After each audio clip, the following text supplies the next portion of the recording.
మామూలుగా ఇప్పుడు సుకుమార్ కూతురిగా పరిచయమైన సుకృతి రేపు సుకృతి ఫాదరు సుకుమార్ అనిపించుకునే రేంజ్కి నువ్వు ఎదుగుతావంటే నీకు దాని గురించి ఆ కాన్ఫిడెంట్ ఉంటే ఏమంటావు?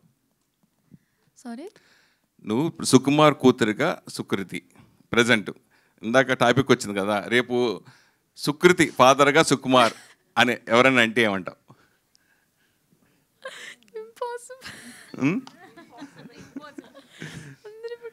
అసలు నేను ఎప్పుడైనా బయటికి పోతే ఎవరు మీరు సుకృతి కదా, మీ సుకృతి కదా అని ఎవరు ఎప్పుడు చెప్పలేదు, ఎప్పుడు నా దగ్గరికి రాలేదు. కానీ నేను మా డాడీతో తిరిగితే అరే సుకుమార్ అని తిరుగుతారు. అందుకే I don't think it's going to be happening any time soon.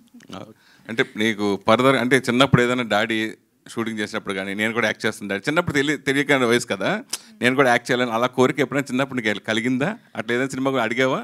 Yes, అడిగినాను. నేను పుష్పకి అడిగినాను, పుష్ప 2కి కూడా అడిగాను. ఎందుకంటే మా ఫ్రెండ్స్ అందరూ, మా టీచర్స్, లైక్ ఎవ్రీ వన్, నాకు తెలిసిన వాళ్ళందరూ మీరు పుష్పాలు యాక్ట్ చేస్తున్నావు అంటే ఆహా చేస్తలేను, నాకు చేయబుద్ధి అవ్వలేదు, మళ్ళీ అందరూ నేను సుకుమార్ పాపను కదా అందుకే పెట్టినారు అనుకుంటారు. కానీ that's not the actual case.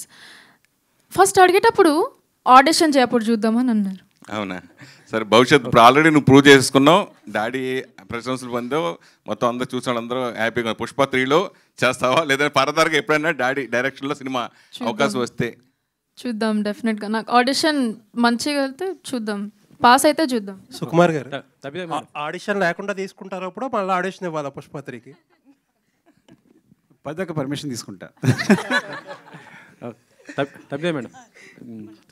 నేను వెంకట్ ఎన్టీవీ మేడం.